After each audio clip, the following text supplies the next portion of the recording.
கர்த்தர் உங்களுக்கு இருக்கிறார்.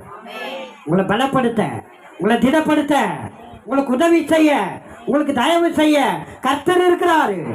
அல்லேலூயா. உங்க வாழ்க்கை நில வனாந்தரமா இருந்தாலும், ரொம்ப வறண்டு போயிருந்தாலும் கர்த்தரை பார்க்கறத நிறுத்தாதீங்க. புஷ்பத்தை போல செழிக்க செய்வார். லீபனோனை போல லீபனோனின் மகிமையை கொடுப்பாராம். லீபனோன் தேசத்தை பார்க்கும்போது அதனுடைய மலைகளும் அதனுடைய இயற்கை நிலைகளும் அங்கே இருக்கிற மரங்களும் ரொம்ப வளமாக, ரொம்ப உறுதியாக, ரொம்ப அழகாக இருக்குமா.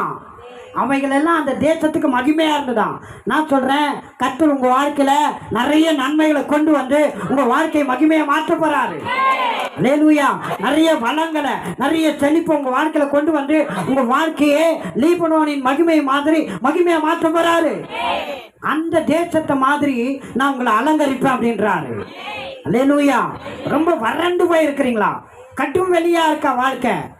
ரொம்ப வேஸ்ட்டு, அவ்வளோதான், என் வாழ்க்கை இதோட இனி சான்ஸே இல்லை, இனி வாய்ப்பே இல்லை, இனி மேலே வர முடியாது, உதவா கரை ஆகிட்டேன் அப்படி என்ற நிலையில் இருந்தாலும் கர்த்தர் சொல்கிறாரு, உங்கள் வாழ்க்கையை நான் அலங்காரமாய் மாற்றுவேன், மகிமையாக மாற்றுவேன். யார் சத்தத்தை கேட்க போறீங்க?